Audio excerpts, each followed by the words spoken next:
The FIA's end-of-season calendar has once again extended beyond the racetrack, with governance and regulatory matters taking centre stage alongside championship conclusions and prize-giving ceremonies.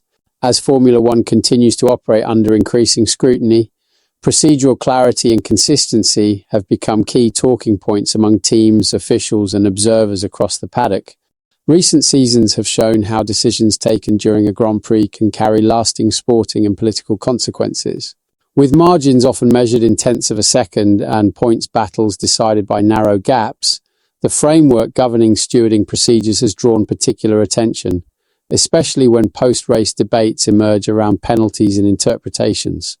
During its General Assembly held this week in Uzbekistan, the FIA approved a series of amendments to the International Sporting Code, the document that sets out the overarching regulatory principles for all FIA-sanctioned championships, including Formula One. The changes were voted through alongside the re-election of Mohammed Ben Sulayem as FIA president and ahead of the 2025 awards gala.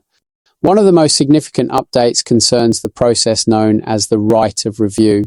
Under the current system, a decision made by stewards during a Grand Prix can only be revisited if a team formally requests a review and provides new, significant and relevant evidence that was not available at the time of the original ruling.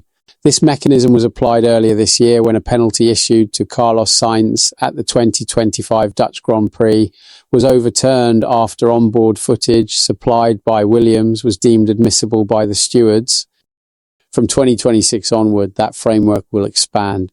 According to the FIA's official statement, stewards in Formula One, as well as in other world championships and Formula 2 and Formula 3, will be permitted to review their own decisions on their own initiative if they identify new and relevant elements that were unavailable when the decision was taken.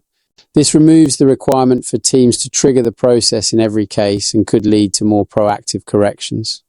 At the time of writing, the revised International Sporting Code has not yet been published, leaving open questions about how this self-review mechanism will interact with existing procedures such as protests and appeals. However, the change introduces the possibility that clear errors identified by officials themselves could be addressed without the procedural burden previously placed on teams. The General Assembly also approved several additional amendments, including the creation of an FIA event observer role to monitor consistent application of regulations, the introduction of an out-of-competition stewarding panel for urgent or multi-event cases, and new integrity checks designed to protect the reputation of FIA championships. Updates were also made to sanctions terminology and to the code governing competition manipulation. These measures could provide stewards with greater flexibility when dealing with complex incidents, particularly those involving technical matters or evidence that emerges only after an event has concluded. How effectively they are implemented will become clearer once the full revised code is released. What's your take on allowing stewards to revisit their own decisions without a team request? Share your opinion below and don't forget to subscribe to the channel for more Formula One updates.